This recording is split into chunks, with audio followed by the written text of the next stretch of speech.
But aside from that, it's been a year since we saw Walking Dead.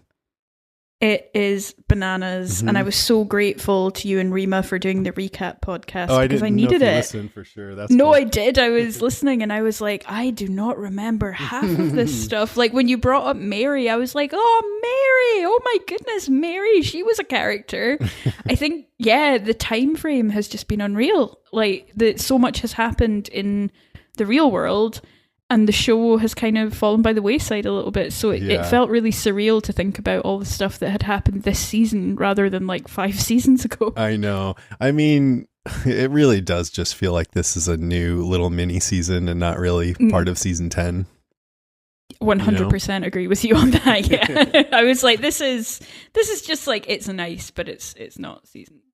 Yeah, it's like a one-shot comic side story kind of thing or something, but it's cool to have it back. And we're now, after this episode, 29 episodes away from the end of The Walking Dead proper. And I'm feeling feelings about all that. I feel, for one thing, it makes me feel really invested in the rest of the show. Like, I'm like, oh yeah, I'm so into this now. I really want to just savor what we have left and appreciate it and all that, you know? Yeah, it's so surreal. 29 episodes left. I guess we'll be doing a kind of countdown because... Right. Yeah. And those will go quickly. That's the thing. Like, it'll be a couple years, but in show terms, that's gonna fly in, I think. Yeah, I think so too. It'll be over before we know it. So I want to appreciate the whole experience, the show, the podcast, the community around it and all that. Just, I'm glad to be here wrapping it up and everything. That sounds like a great way of looking at it. Yeah. So before we get into it, I'd like to mention this episode of Walking Deadcast is made possible by Patreon supporters like Nicole Busenbark, who've pledged their support at patreon.com/Jason Kabassi. So thanks, Nicole. Yay, Nicole. Attention shoppers, Deadcast Top 5 in 5, 4, 3, 2.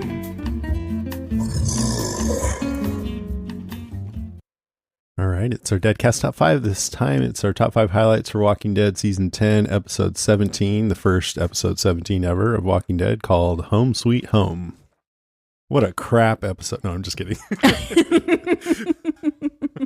You know what I miss? Fear the Walking Dead. Right. Now there's a show. So one of the listeners wrote, you know, you're going to laugh at me for this, but I'm just looking forward to the Fear premiere. And I'm like, no, I got to give it to you. This season was definitely a step up. I think it was the best season of, you know, the new Fear the Walking Dead. And there were some episodes that I really liked a lot. So they stepped up their game a bit, I would say.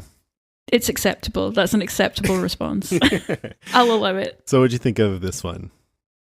How does a show that is like primarily tension, zombies, murder, death, and fear feel like such a warm hug? Like watching it felt like a warm hug. I was like, oh, I missed this. And it was so nice that it was Maggie. I think that felt really good to have a kind of Maggie-centric episode and to sort of usher in a bit of a new era with an old face and one of the kind of OG cast members. And I just was so excited and happy to watch it. I feel like we deserve it after last year. Like everything that's happened in the world, we deserve some Walking Dead, and it felt like a nice payoff.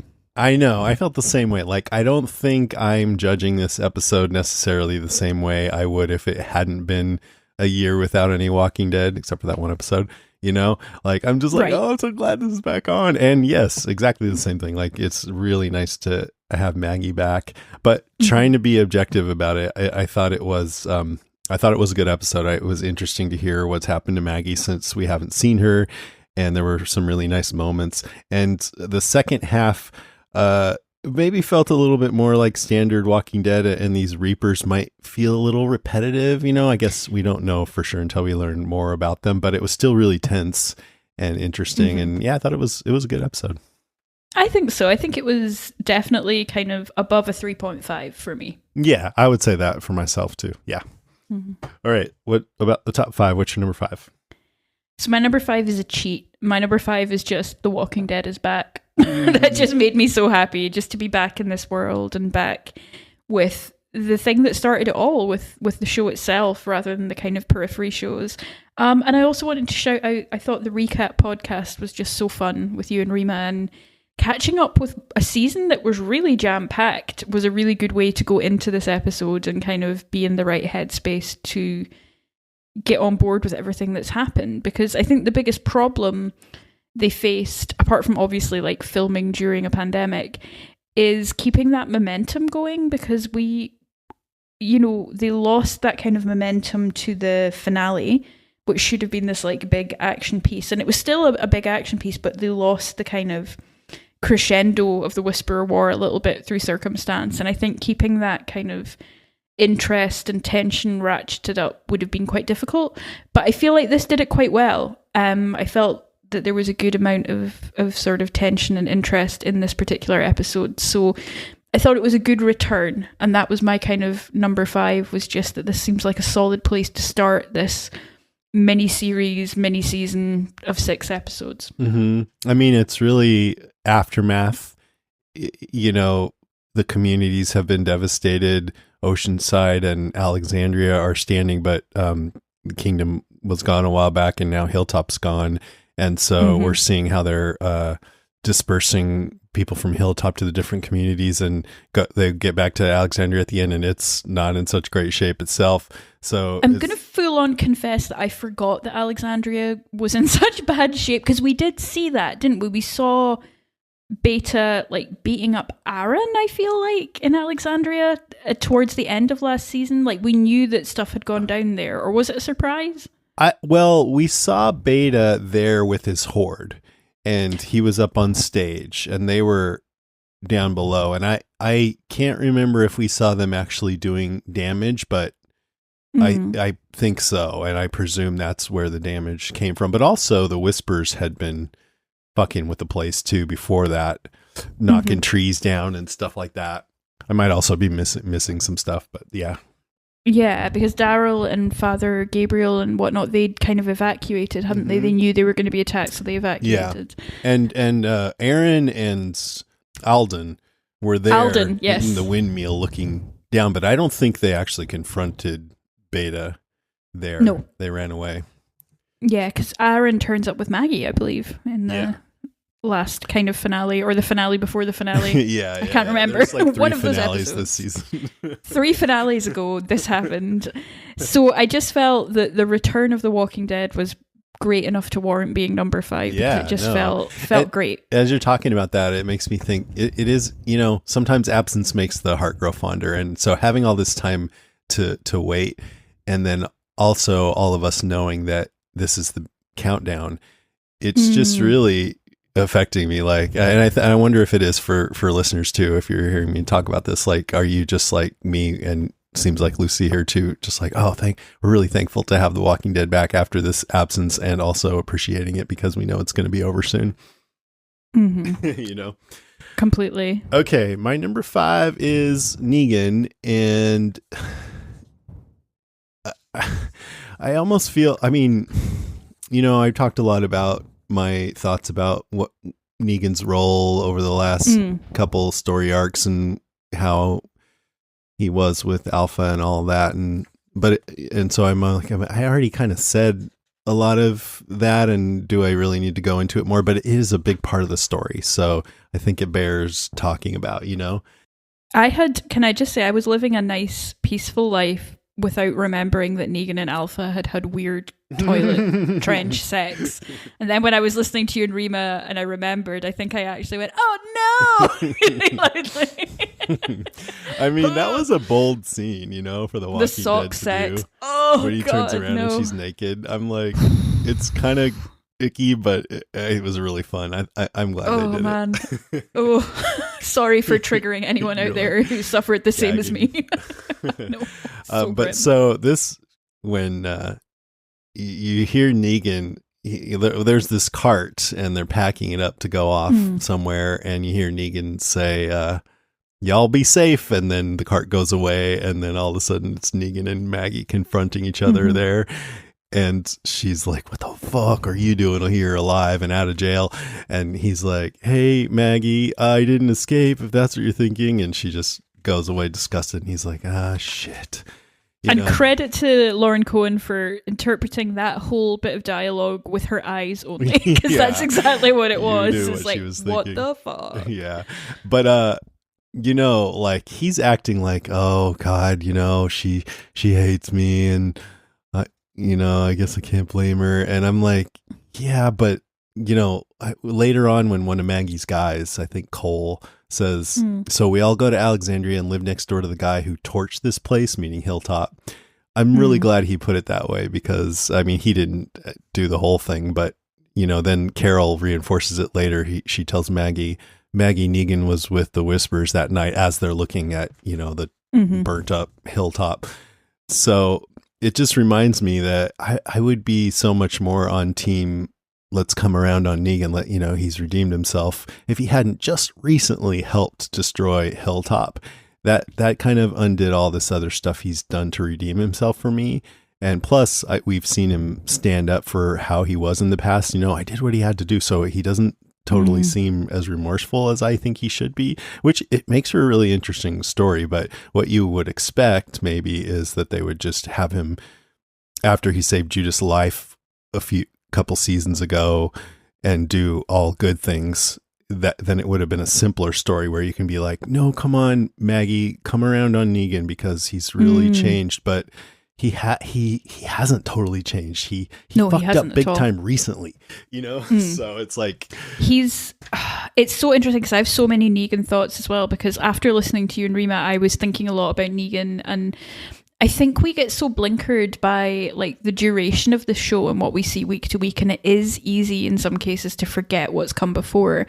And what I think is brilliant about bringing Maggie back is Maggie is like a visual reminder of the worst things that Negan has done. And when Maggie was gone, it was easier to forget that, because when Maggie's gone and Rick is gone and Michonne to an extent is gone, those people, although Aaron, Eugene and Daryl were all in the lineup as well, I feel like with the exception of maybe Daryl, they weren't the people who were necessarily directly affected, apart from the kind of ambient PTSD that I'm sure everyone has after that particular evening. Yeah. So I think with Maggie there, and especially with Herschel as this like living, breathing reminder of the worst thing you ever did, or one of the worst things you ever did, it's going to add a really interesting flavor to the next few episodes, I think. Yeah, because absolutely.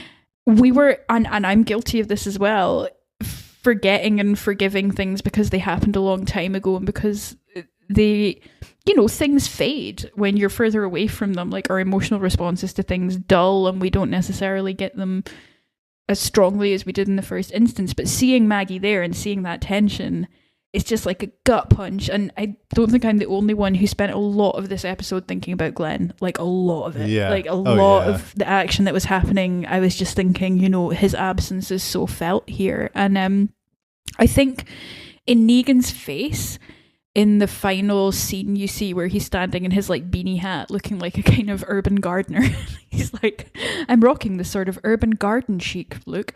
I think he knows that Maggie coming back has sort of wrecked his chances of any kind of redemption. Right. But the way he's looking at her is not only just like, oh my God, I'm going to now, be in trouble because the woman whose husband I killed is back. But it's more like, she doesn't know I've changed. And I'm like, bull fucking shit. I mean, what you're saying is right. Like, I think the fact that we forget this kind of emotional pain is why relationships last. Because you can have a huge argument and then forget, the emotional pain dies down and you kind of forget. And then sometimes you might be reminded, oh yeah, I remember when you did that. But anyway, with Negan, I mean, the thing he did was so bad that I do think in the real world that maybe he could never redeem himself for that. But in a story like The Walking Dead, I would accept that after all this time, if he had been on the straight and narrow and proved himself over and over again, that maybe it would be cool for people to try to talk Maggie into thinking he's changed now.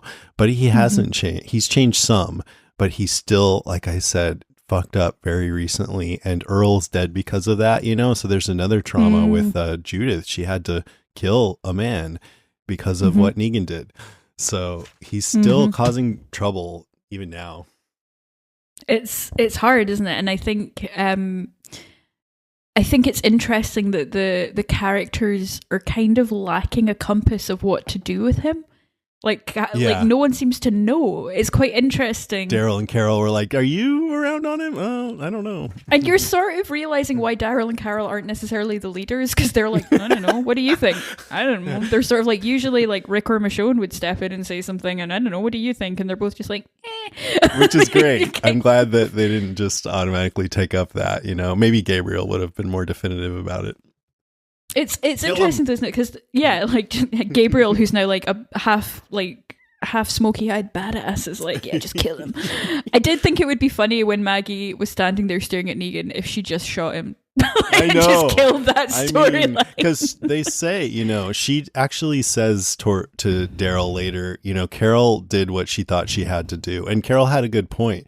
She thought Negan was the best way to get rid of Alpha, and even though he took wasn't wrong. Little detour there, he did end up coming around and doing it, and that may have saved everyone's lives. So I got to give Negan that. He may have saved the rest of the people's lives. And Maggie says something like, "Well, she did what she thought she had to do," but then she's like, "Lord knows what would have happened if I would have been there," which might have been her shooting Negan in the head, letting him out, and then killing him immediately or something. It's so. The thing that's tickled me, I think, and piqued my interest about Lauren Cohen coming back, apart from the fact that I just think she's fantastic, is they kind of hedged their bets when Maggie left in season 9, in that they had the Maggie Negan confrontation in the jail, which is quite an iconic scene from the comics that kind of got transposed into that scene. And I sort of thought they're doing this, I think, in case Lauren Cohen doesn't come back, because it would be a big unresolved thing to have. Yeah. But I'm kind of sorry now that they did that, because it works so well in the comics, because it's like years of tension and bitterness pay off in this really kind of explosive scene.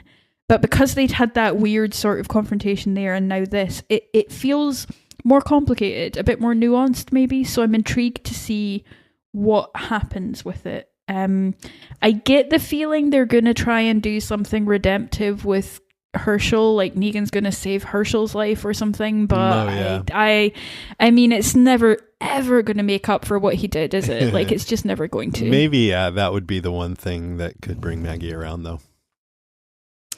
I mean, but even then, you'd be like, yeah, it would be even better, though, if he had a dad to do that. And, he doesn't, because you suck. But I mean, I hadn't thought about that, but if he actually saves Herschel's life, I bet you that could be the one thing that would bring Maggie around on him. Maybe. It's just having this little cute ghost of the guy you brutally beat to death is just beyond extra. I can't even. I'm like, right. Like he's even wearing the same hat. I loved like when she's talking to Daryl, and as I was watching this episode, I started wondering what I think is the first time if Negan being allowed to live was a reason why Maggie left in the first place. And then, she confirms it to Daryl. Truth is, I left home because I didn't want Negan taking up any more space in my head. I like that because it makes it more sense why she would have left her friends, because it was kind of weird, honestly, that after the time jump, after Rick got abducted, that they were just like, oh yeah, Maggie's gone. She went to live with Georgina. And but now hearing that it's a lot because of Negan. And then she says Herschel asked how his daddy died, and she said a bad man killed him. Did that man get what he deserved? Is he dead? And she said she didn't want Herschel coming back to that either. So it makes a lot of sense that was a big part of the reason why she left. And also it makes the story much more interesting now that it seems like her options are kind of gone. All the community she tried to help start failed. And now she's back here, not of her own choice, but because she's just trying to do the best thing for these other people that are with her. And so it just makes the storytelling really compelling going forward with what's up with her and Negan. And I really don't think they, what you were just saying, I actually kind of forgot about that scene with Negan in the jail with Maggie, but I'm very much anticipating more conflict between them, and I have a feeling it might not come in these 6 episodes. If so, it may be in the last one, but I think it's a season 11 thing. I think it's going to be season 11 because it's I'd say it's a watershed in the comics for Negan. Like it kind of culminates his story in some ways, and I think that's what we're going to see in some way. Yeah. I think as well, I had a thought and it's disappeared. Sorry. still no, not at all. It's not your fault that my brain is on another planet. I still get so amused by the fact that they played Bruce Wayne's parents in the Batman films. I'm like, I this know. is so funny. They're like in another universe. They're happily married. And dead. Oh no, they're but dead. still. They're dead. Sorry. Yeah, they're still dead. Up until that moment. Up until that moment, they were pretty happy. Yeah, I wonder if Maggie will tell Herschel that it's Negan. I wonder if this is going to be the thing where, like, Herschel gets to know this cool guy, and oh no, it turns out it was Negan. I mean, you got to think there will be some scenes between Herschel and Negan. And I'm just like, keep away from that kid. That's how I feel. I know. I'm like, you do not deserve him. I'm like, Judith, she's a little kick-ass. She can do what she wants, but him? Maybe they'll go out and play some baseball together. Oh my God, can you imagine? My swing is getting so good, Mom. And Maggie's just like, I don't like my life anymore. Oh, I got this special bat for you to try out, kid. No. All right. Oh, no. Oh, God. I think, that was it. Oh, we're so, that's the rest of our listeners are now gone. They're just like, this is too awful. All right, let's move on. Oh, no, I was going to say there was a circular point as well, because Maggie and Glenn were looking for somewhere to settle down and have a family when they kind of found Alexandria. So I did think Maggie coming with Herschel was kind of it sort of reflected that, like, you know, when they heard the kids playing from outside the walls and things like that. And I did think, this was sort of inevitable in her story, that there was going to be this element of this being a place where she comes back to settle and to live. So yeah, interesting. Yeah, it's good. It's all good. All right, number 4. Sound and music in this was great. Like, the soundscape and what they're doing with like musical cues is just awesome. And that's been kind of consistent in the Kang era, that it's had this kind of ethereal, almost like folky feel to it. And I absolutely love that they finished with that Leonard Cohen song, but a modern cover of it, because the lyrics are just so rich in like symbolism of, you know, sin and glory, and it's just like absolute peak Leonard Cohen, who I'm a huge fan of. And I just thought it really ended the episode on quite a heavy, sinister note that really, really worked. And it kind of makes me think that Maggie is a bit more of a badass than we're even used to from her. So yeah, the sound and music really made this episode come alive for me here. What is the song? I didn't pay any attention to the lyrics. Can you give an idea? So the song is You Want It Darker, which is one of the later Leonard Cohen albums. I think it was in his 80s. And it's all about his exploration of the religious mind.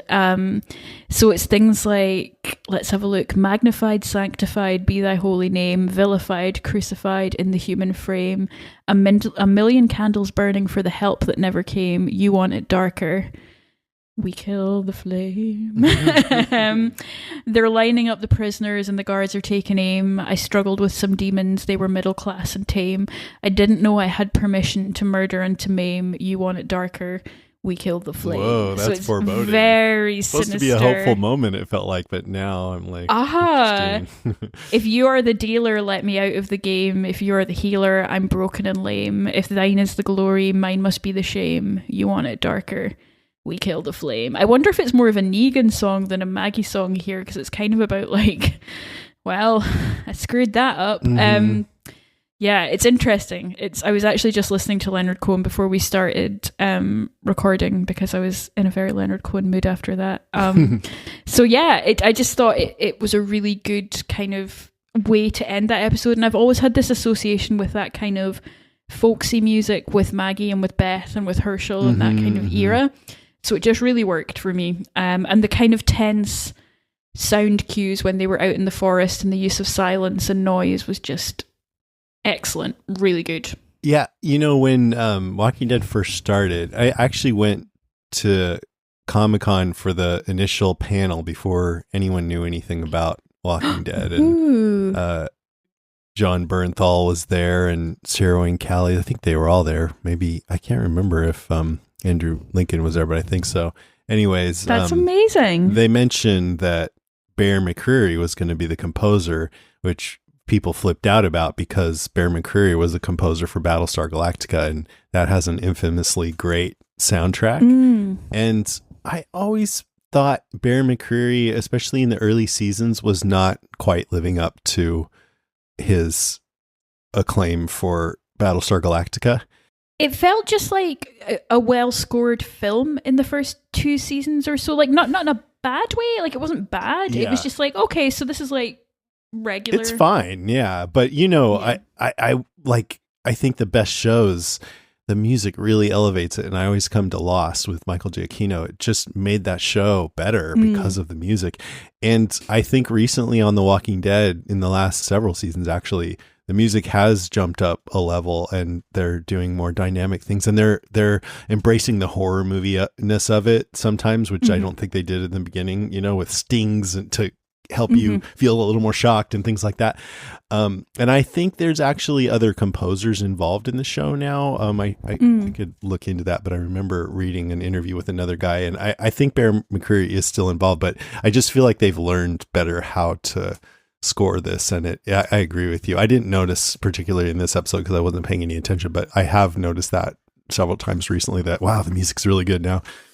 They've leaned into something else that Lost did quite well, which is picking particular songs, like not dating the show in any way, not going for like what's the number one hit at the time. But Lost did, especially in the first season, they did some really good stuff with picking specific songs for the kind of end montages. Yeah. And I think with The Walking Dead, they don't do it. Meaning. Yes, and they don't do it too often in The Walking Dead. They've leaned into it a bit more lately, but when they do, it works really, really well, I find. So this is an example of that working, I think, to the advantage of the show there. Yeah, agreed. Okay, my number 4. I love that we get to find out what Maggie has been up to, because that's a big mystery with her character.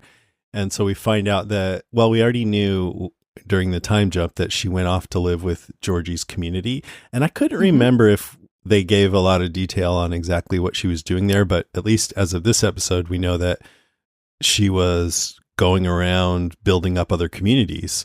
And she says after the success of Hilltop, she felt good about helping others to do that. And we were like, well, Hilltop's kind of, anyway, moving on. And she says, she just kind of offhandedly says, I did that, but it would always go sideways. And we don't really understand how. Now we get the introduction of the Reapers, who I don't think we know for sure if they're the reason why all the communities that Maggie tried to help went sideways. We know for sure that at least the last place she was at, this village, that they came in and basically killed everyone. And it's mentioned that one of those two characters, Cole or Elijah, I wasn't clear which one, had lost their sister there too. And she's like, Elijah, our family. Okay. Yeah, that makes sense because he's pretty shell-shocked. But anyways, it all just, for whatever reason, it all failed. They all failed. And now she's back here like, okay, I can't do this anymore. I'm going back to Alexandria, not there by choice, but by necessity, even though she'd rather not be near Negan. And I just think, it's really interesting at this, because this is the zombie movie that never ends, as Kirkman always put it, even though it's ending in 2022. And so that someone could live through so much tragedy, be out and away, and then years back, be able to go back to her sort of point of origin, her family. Anyway, so she doesn't know if Georgie is still out there. She mentions Georgie heard about a city out west, so she took the twins, Hilda and Midge. Do you think out to check it out. Do you think that's what we've been seeing in World Beyond, that city? It might be, yeah. I feel like there's a chance that all of this is connected, but I'm going to say that for another point. But I'll just wrap up this point by saying that, man, Maggie has been, even after what happened that we saw in The Walking Dead with Glenn and everything, and Negan, Maggie went away, and it sounds like she's just had tragedy after tragedy while she was gone. And her community's failing, and this last one, she doesn't even want to talk about it, but it clearly just this group of Reapers came in and killed everybody, and the ones that could get away did. And you can feel it in the way that she's playing her character. She seems more tougher and more wounded, and probably the only thing keeping her sane and human is that she's got the son to take care of. And I thought that was really compelling, and she played it very well. I'm just always impressed with how Lauren Cohan has evolved this character over the course of the series. she's had a hell of an arc. Yeah. Like a real arc. Because when you first meet Maggie, she's what, late teens, early 20s? Like she's kind of happy-go-lucky, sheltered. Oh, like, yeah, I'll have sex with you. Right. Yeah. And she's sort of demure, you know, and now she's a fucking leader. Like, she's a badass. Yeah. Yeah, Daryl and Carol are like, oh, maybe Maggie will make the decision. I don't know, Maggie, what do you think we should do? right. He's calling the shots. But yeah, I wondered with the reference to the community out west if this is the start of...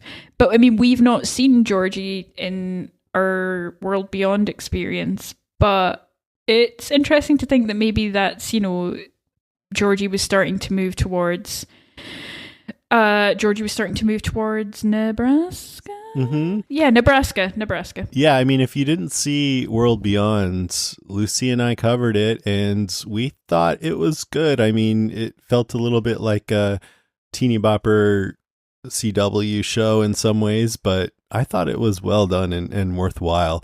And anyways, I'll get into it since you mentioned it. I read a theory that what if the Civic Republic is an adaptation of the Commonwealth from the comics?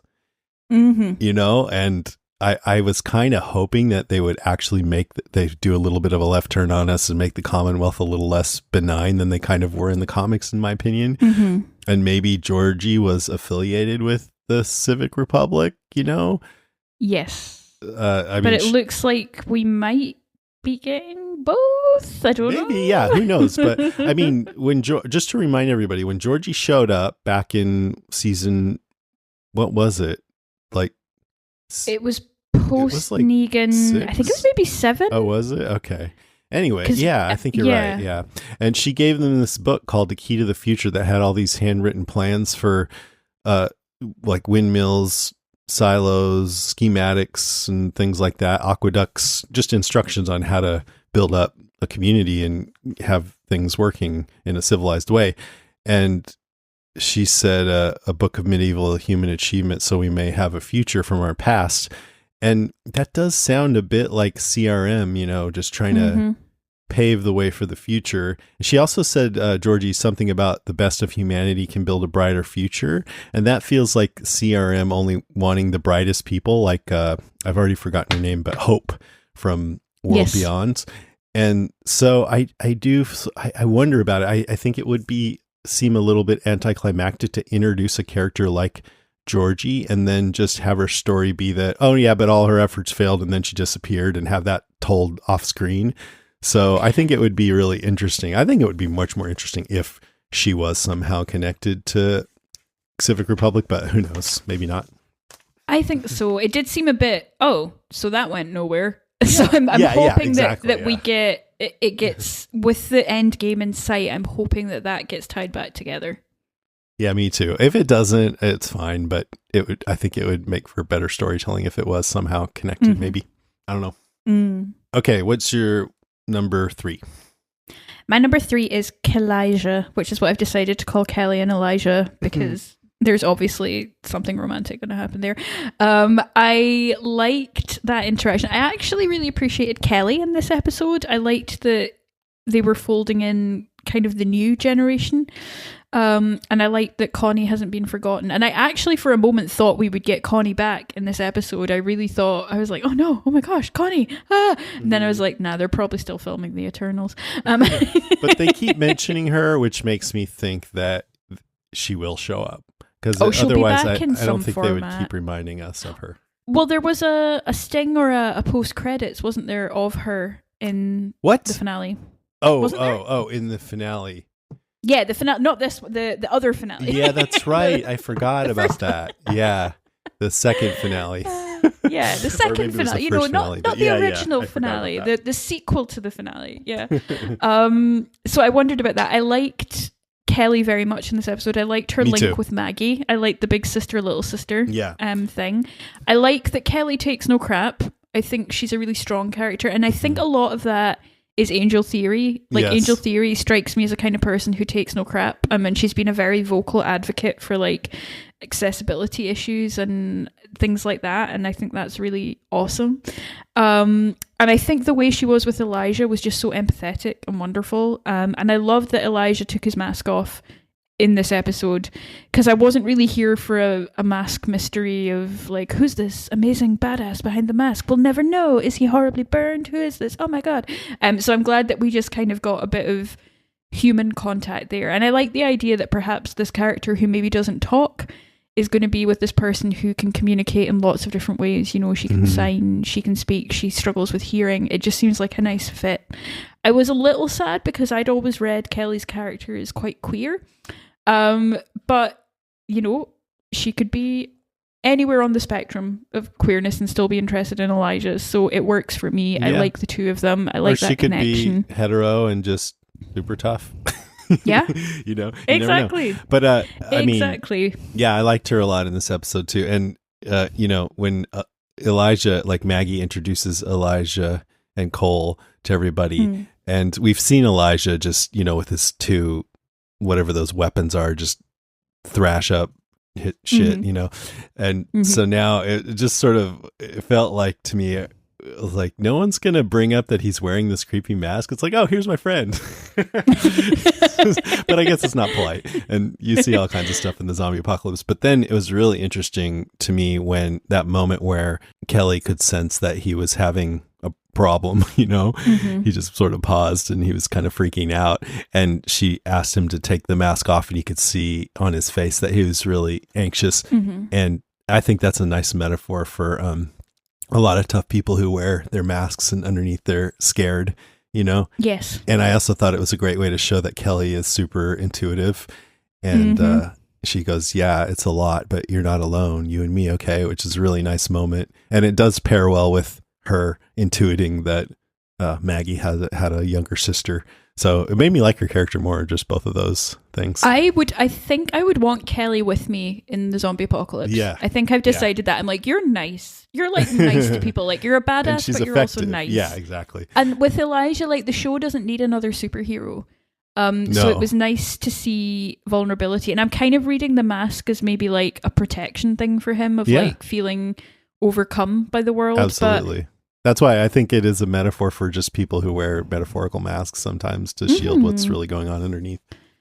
And it was nice to put a face to the name without being too like punny with it. I mean, I thought he would be all burnt up under there or something, but no, it's just... Yeah, I was like, what's he hiding? I'm like, oh, he's just like a cute boy. Like, cute. Yeah, it's good. But I don't know I wouldn't take it for granted there's going to be a romantic thing, maybe, but I wasn't picking that up personally. I just thought it felt more like a Carol Darrell kind of vibe, but I could be wrong. It could well be. You know me, I'm always just looking for the romance and the shipping in these things. Speaking of which, hi Cole, I like your ponytail. You single? I wonder if Cole is... You can cut this if it's too spoilery. I wonder if Cole is going to be Dante. Oh, yeah, like comic book I was Dante. sort of wondering, you know, we know Elijah lost his sister, and Maggie was just really upset and didn't want to talk about what happened in the last village. But I was even wondering, man, maybe she could have even had a boyfriend there. You never know. I doubt they would do that. You never know. It's been 7 years, you know? Yeah, right. She's young. She's hot. Like, why not, you know? It's what Glenn would have wanted. But I did wonder with Cole, I was like, I feel like he's going to be sticking around. Could be, yeah. Unlike the many red shirts we met in this episode. I know. That was interesting. Yeah, I mean, good for them getting work during the pandemic, but also, what a bummer. You like got shot. I would take it. Yeah, kill me. Oh, yeah. It'd be fun. So yeah, Elijah, Kelly, and Cole, kind of Elijah, was my number 3. I really loved it when Daryl grabs this one girl named Maya, just sees a strange woman while they're being hunted in the forest, grabs her, put a knife to her throat, and Maggie's all, no, she's one of ours, stand down. And then he lets go, and the woman looks at him like, fuck you, dude. Yeah, she's like, ew. And he goes, sorry. Like, I don't know who you are. Sorry you might about be that. Daryl Dixon in Alexandria, but what the... Get off me. That was just a funny moment. Ever heard of a shower? I like Walking Dead because it does the funny moments, but they're very spare because this is a horrible world, but it's cute. Oh, completely. All right, my number 3 was the whole Georgie theory that I already went into, so it's your turn for number 2. Number 2, I was really intrigued, and this is going to be a recurring theme for the next year of my life, watching something that had been filmed during the pandemic to see what if it felt different, if it felt lacking, like what do we see or not see that we might usually see. And the only kind of things that I really stood out for me were the container zombies was a neat trick, because obviously there was only maybe one actor in there, but you could make it sound like there was a whole horde, and it worked for me. I was like, this is actually really cool. And I think they were doing perhaps more camera work than I appreciated with people being further away from one another. So some of the Maggie Darrell conversation within one of the containers, I was like, I think they might be quite far apart, but they're being filmed to look like they're closer together. So it was just interesting to kind of watch it with that in mind of like, okay, so this is in some ways going to be a scaled down season. Are we going to feel it? Are we going to think, ugh, I kind of missed the bigger action sequences? But I thought overall, the kind of zombie action, the tension, and particularly the stuff where they're being hunted and Maggie's grabbed up by her ankle, it really worked for me. I didn't feel that it was lacking in any way, but I did enjoy, like my nitpicky side did enjoy looking and seeing like, oh, okay, so clearly how are they doing they're this? Not bubbling together, so they can't be together and blah, blah, blah. Like, well, I didn't, there was a news article about this. I didn't include it in the news just because I feel like we've heard so much about filming during the pandemic, but it was saying, you know, Angela Kang was saying that when they filmed these episodes, it was kind of early on when there weren't a lot of standards and practices developed yet. So they were super careful, but for season 11, they found ways to do more of the big stuff safely, and they still have to adjust, of course, but I think she was trying to impart that even though these next 6 episodes are more personal and, you know, just with fewer people, that season 11 is going to be just as big as ever. So we'll see. I think so. It was interesting to have that in the back of your mind. I'm wondering, just with shows generally, if we're going to be seeing more bottle episodes or more two-handers and kind of smaller scale, which I think The Walking Dead can get away with, to be honest. I like them. I know some people don't, but I always like, not always, but often like episodes when there's just a couple people. Completely. Okay. My number 2 is the whole thing about them being hunted and who these Reapers are. And I'm glad you brought this up. And when they go back and see, well, first off, you know, we've been told that Herschel's nearby and her son. And so they go back to where Herschel's supposed to be and see that plume of smoke. No. And after everything we've learned that Maggie's been through, it's like, holy shit. And so a lot of the tension of the rest of the episode was built around not knowing whether Herschel was okay, or at least there would have been tension if I hadn't gotten a couple of messages beforehand saying, I have a feeling baby Herschel's going to be really cute. And then a little later called it heart. So can you believe someone would spoil it for me like that? Just can't believe. They sound like a real B word, and I would not be friends with them anymore, and I definitely wouldn't host a podcast with them because they sound like the worst. Yeah, but we don't need to go into in their defense, they could have been referring to a cute corpse. They could have, but as soon as I saw that, I knew, okay, well, we're gonna get to see cute Herschel at the end, so I'm not worried. I mean, I would have been pretty surprised if I pretty much would have expected to see him anyway, but I think I would have been at least a little bit more nervous, but it's fine. Well, here we are. Oh dear. Anyways, so they're in the forest, and it was a tense scene. It kind of reminded me of like a Hunger Games / Maze Runner kind of vibe, where they're being hunted and they can't even see who's hunting them, and someone's like, one of those guys is talking and he just gets shot in the throat right in front of them, and that's pretty tense. But as far as the Reapers go, you know, they say Reapers, and I'm like, oh, another group with a catchy name like Claimers and Whisperers and Wolves and Termites. When Maggie says to him, like, what do you call yourselves? I'm like, Maggie, don't encourage them. Don't allow them people, to give themselves names. They don't need a name. How about Reapers? Do you like that name? Because that's what I'd call you. It's so annoying. But I don't know. I guess the jury's out until we learn more about them, but it feels like they're kind of like the wolves, except more militarized to me. It seems like they just go in and kill everyone. But she also said, you know, it's interesting that she doesn't know that much about them, which makes me suspect that maybe one of the reasons they weren't the reason why all her other communities failed, but just the last one. But who knows? But anyways, she's like, "Why? Who are you? Why did you do this? What do you call yourselves?" And when she says, "Why did you do it?" He says, "Pope marked you." So it sounds like they have a leader who decided that she needed to die, and they'll do anything for this person, including sacrifice himself with his grenade, which apparently all you have to do is duck down and you won't get hit by shrapnel or anything. Even though I do you're have right next to it. questions about people who bomb themselves, because that doesn't really track with what we've learned in society about what happens when people make themselves explode. But fair, whatever, they're in the woods, cool. I don't know, whatever. I'm glad you translated what he said, because I was like, Bob Goodu? I had to look I was at like, Pobiddu? I was like, closed okay, caption. cool. Yeah. It's like, right? So Pope marked you. Yeah. Okay. So apparently, yeah, I don't know. It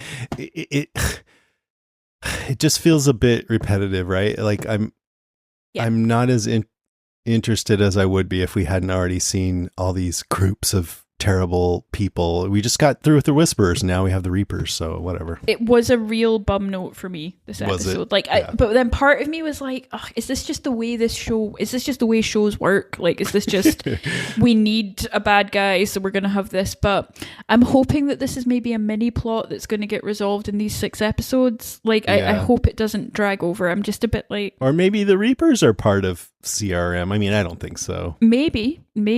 It's also a bit distracting because I'm pretty sure it sounds a lot like what the bad guys in Firefly were called. Were they Reavers or Reapers? I don't remember, but it was distracting me anyway. I was like, ugh, just come I think up with they a were better Reavers, name. but yeah, pretty close. Yeah, I'm hoping it gets resolved quickly, because it was a cool action scene. I liked the being hunted thing, but just have it be a random person who hunts people. Like, there's plenty of I don't know. cray wild people out there, so yeah.